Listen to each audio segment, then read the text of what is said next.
So we're going to talk about how to go beyond Twitter. I think that the title of today's talk is Beyond Twitter, What's Next? We have a Twitter expert here with us, Laurie Kretchmar. Laurie is actually an author of the book Tweet This, which I'll put the link in the chat. And in addition to her expertise on Twitter, Laurie's been doing some research on Twitter alternatives, and she's going to talk about some of the alternatives that she's come across. So Laurie, thanks for joining, and take things away. Great, thank you so much. Thanks, it's great to see so many of you. And now and then, if you're local, Dennis now and then organizes a meetup at the nearby brewery fieldwork. And hello to everyone watching the recording. I know it's Rosemary, Marcia, Julie, and others. Thank you. So today we're talking about Beyond Twitter, What's Next? And before we show you some slides, I just want to acknowledge that for many of us content people, it's a sad time because we've invested years and years and years into this thing called Twitter and have gotten attached to it. So I was feeling melancholy, and then someone said, you know what, you're devastated. I thought that it's true, I admit it. I'm a little bit devastated. I wrote a whole book about Twitter. Yeah. And someone else said, you know, this is like a forest fire where it's scary and unknown, but it could lead to new growth and wildflowers. So with that spirit, I've found a few wildflowers out there to share with you. So Dennis, if we could start the slides, that'd be great. Sure thing. So I'm gonna share some comments and then take Q&A, and then I know we have collective brilliance in this audience. So we're doing Beyond Twitter, What's Next? If we could go to the next slide. Thank you. So as I mentioned, some of us do feel melancholy. So ask yourself as you're thinking about what's next, so what do you seek? Who are your target audiences? And I'll tell you 3 of my criteria. So number 1, I'd like it to be professional in nature, that it's a good outlet for professional and business. Other things as well, but I don't want to waste my time, if you will, on just something silly or for fun. I want it to serve my business purposes, find new clients, see my work friends. And then 2, I'd like it to be friendly and civil. Number 3, I'd like it to be easy to use. So those are my 3 main criteria. If we could go to the next slide.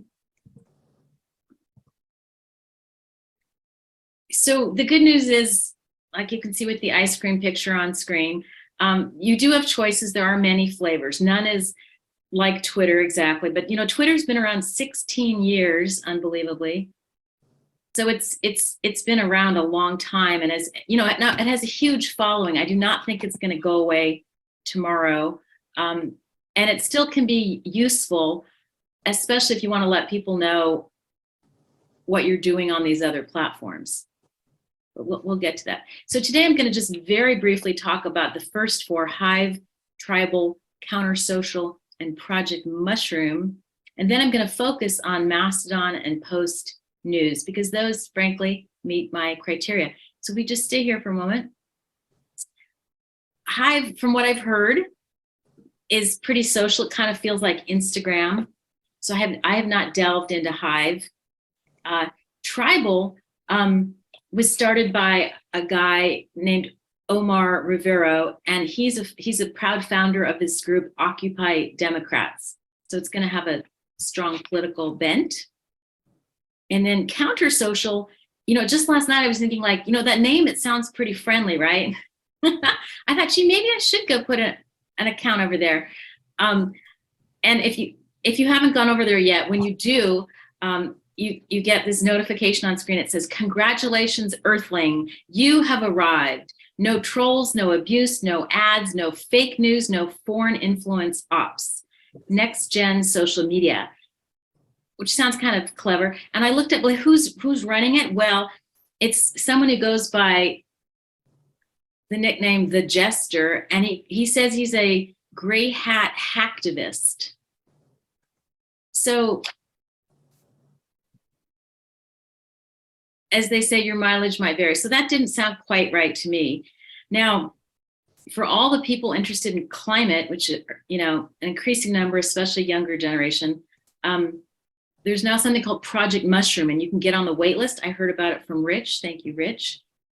They're trying to raise a couple $100,000 on a Kickstarter right now. And it's part of this larger group called Currently, which is described as a global network of journalists and scientists focused on climate justice and equity. So Project Mushroom looks interesting. They're also going to be using Mastodon. Moving right along over to Mastodon, a Mastodon slide. So we have this slide courtesy of Rosemary Briscoe, who's a longtime sponsor through her company To the Web of this very group. And she pointed out, look at this incredible trend data for searches of Mastodon. You can see it's dramatically, exponentially exploded recently. And if we go to the next slide, there we go. Okay, upper left on your screen. If you haven't yet learned this new word, you will when you explore Mastodon. The word is FEDIVERSE. Think a universe of federations. Maybe, you know, Star Trek used to talk about federations, right? So at first, now some of you know this phrase, but some of you don't. So I'm going to take a moment to explain it. First, it seems like, what the heck, you know, another weird word, what does this mean? And it basically means it's a collection of these independent groups. There's no one central owner. There's no corporation that's running this, which some people find very appealing, that it is very decentralized. And a Fediverse, again, just means that kind of a collection. And in fact, people say our emails that we all use, our emails are essentially a Fediverse, because when you send an email, you know, it doesn't matter to me whether you're using Gmail, Outlook, Yahoo, Hotmail, your corporate email. Our emails do essentially talk to each other. So that is a Fediverse. Now, one of the first things when you get to Mastodon,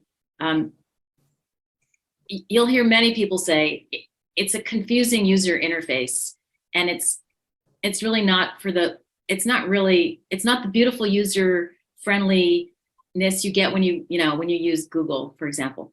And one of the first things you're asked to do, I have an account, so you're kind of peeking at my account here on screen.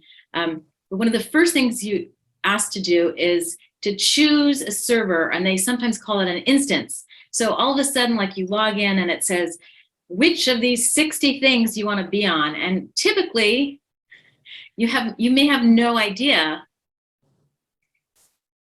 So I just went for something that was kind of friendly and upfront, focused, it seems, largely on social media. It's called Mastodon.social. And there are other servers being created just for journalists. You have to be invited in, or I'm sure evolutionary biologists will have their own. There's certainly a lot of artists, gamers. There's all these different servers, or they call them instances, and you can switch. So people say, you know, don't be freaked out that you can't switch later. But the thing is, when you post a message, it'll be seen by people in your sphere. It will not be like Twitter, where you might come across, you know, through a friend or a trending post. You're not going to come across something that's totally out of your world. So I probably won't see the things that the climate scientists are saying or the earthquake experts, unless they're on Mastodon.social. And to me, that's a limitation. I love, on Twitter, I love being exposed to all these random things. And in fact, years ago around this time, I happened to come across a user named Nico Gonzalez, and he was talking about there's this annual birding tradition that I had never heard of. And so I stumbled across it upon Twitter, and it was just fascinating to me. And I mentioned him in my book. So again, I love running across things that aren't just in narrow specific areas. On the right's my Mastodon profile, and on the left is a feed. And it's a little hard to see, but on the left image, if you look down a few, it says local and then federated. So local, you would see what other people are saying, and then federated, you might see people from other servers. So that's Mastodon. Now you don't have to just pick one. You could have a Mastodon and some others. Again, the folks at Project Mushroom are saying they're going to be on several servers over at Mastodon. Okay, so that's a taste of Mastodon. Now let's move over. Next slide, please. Thank you. So here is a peek at Post, and I'm really excited about Post. I'm going to tell you a lot about it. First,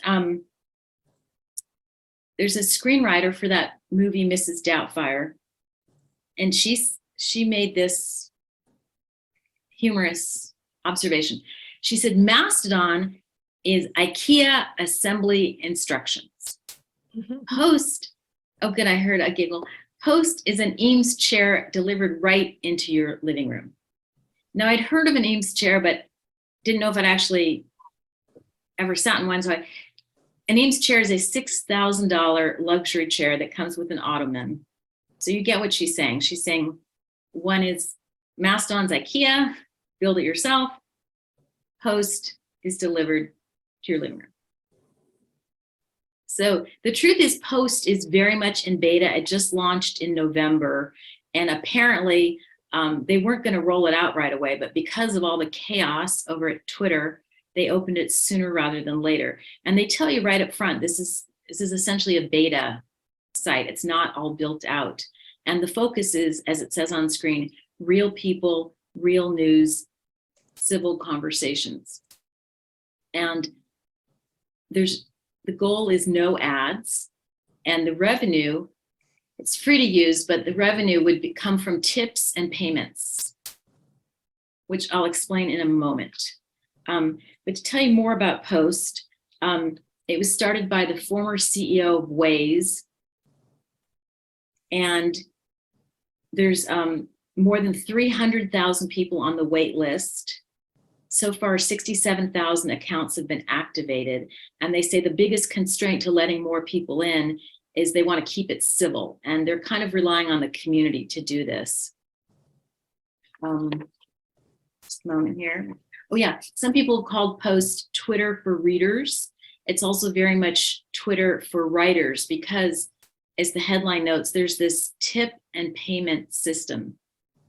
And the nice thing as a user is you don't have to pay anyone anything if you don't want to. But from day one, you're given 50 points.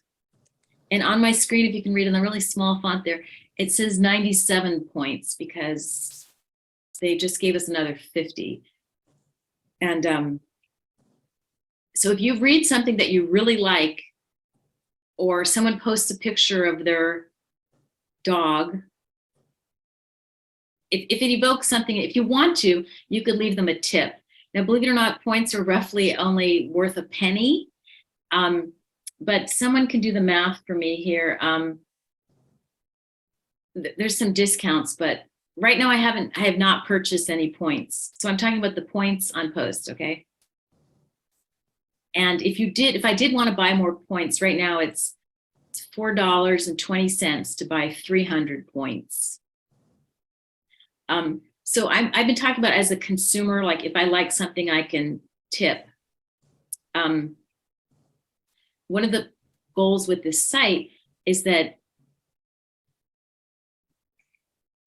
publishing companies like the Washington Post, and pick your favorite paper, that they will be on here, right? Today, there's Reuters and ProPublica just joined. The idea is that you could be reading an article, and let's say you don't subscribe to, the Washington Post. Maybe you subscribe to your local paper, but not the Washington Post. But there's some article that's very much of interest to you. You see it on Post. You could make a payment essentially and read the whole article. And the big attribute here is that you're in the news feed, you're on your app, and you're reading what you want. Because the industry trend is that especially younger consumers do not go to the NewYorkTimes.com or the San Francisco Chronicle.com to get their news. They want to read it in the feed. Meanwhile, Facebook has deprioritized news, And I've heard they're no longer paying publishers for content. So some people are seeing less and less news, or, they're seeing rumor and all that. So I personally like that Post is trying to come up with a way for more people to see news and a way for journalism to get compensated. Now, any one of us, and we have a lot of writers in this group, as well as graphic designers, you could post something and you can decide if it's longer than 280 characters, you can decide if you want to put a paywall up so that if someone wanted to read the whole thing, they would need to pay. So I find this really intriguing. You can tell I'm even a booster of this site. I'm excited at the potential. So those are some thoughts. I could go on and on. If we go to the last slide, well, let's stay here for a moment. Actually, sorry, Dennis. In the middle of the screen is my profile. So again, it looks kind of similar to Twitter, right?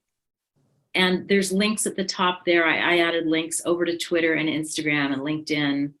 And then on the right of the screen happens to be the feed. It was some photo somebody published the other day. And you can, there's a general feed, and then there's the feed of the people you follow. And the ethic right now, especially because it's small-ish, it's very community driven, and people are just so thrilled to be in a place that's more civil than current Twitter. And it's also very dog friendly environment. And there's this hashtag dogs of Post. So my brother just got on Post, and he said, hello, my first post. And I hinted that he might want to post a picture of his dog. He put up a picture of his dog, and he immediately got 18 likes. I was a little bit envious. But the dog people are very enthusiastic. There's also cat people. So you heard me talk earlier, I want a business focused environment, but there is also, it's not just business.